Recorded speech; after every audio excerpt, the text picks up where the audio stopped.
La facture Internet de plusieurs consommateurs a bien des chances d'augmenter dans les prochains mois. Le CRTC a décidé de forcer les distributeurs indépendants à mettre fin à leur forfait illimité. Francis Labbé. Utiliser l'Internet pourrait coûter plus cher dès le 1er mars et les fournisseurs indépendants tirent la sonnette d'alarme. On doit absolument conscientiser le consommateur qui s'en va dans un étau.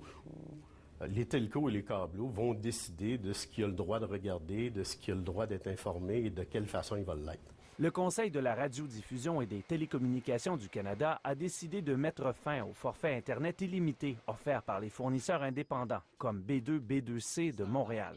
Le CRTC les obligera dès le 1er mars à facturer les clients selon leur utilisation. Tarification qui permettra un meilleur contrôle de la bande passante utilisée au pays, selon le CRTC. Le coût de l'Internet va monter d'1,5 fois à 2 fois. Ce fournisseur d'Internet croit que cette décision va à l'encontre des besoins des consommateurs. La tendance va vers un téléchargement qui va augmenter de 50% par année. Le CRTC, en prenant cette décision, va à l'inverse de ce qui se passe dans le monde. Cet analyste est d'accord. Ça va réduire la concurrence, leur décision. Il y a des petits qui ne pourront plus offrir de services et donc on va être libre de monter les prix plus avant.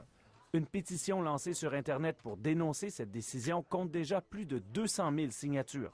Devant ce tollé, le ministre canadien de l'Industrie, Tony Clement, promet de revoir la décision. On peut renverser, on peut changer les décisions, on peut accepter les décisions. D'autres politiciens ont tenu à réagir à cette décision. Après le chef du Parti libéral, Michael Ignatieff, le premier ministre Stephen Harper s'est servi d'Internet, plus précisément du site Twitter, pour affirmer qu'il demande lui aussi une révision de cette décision. Francis Labbé, Radio-Canada, Montréal.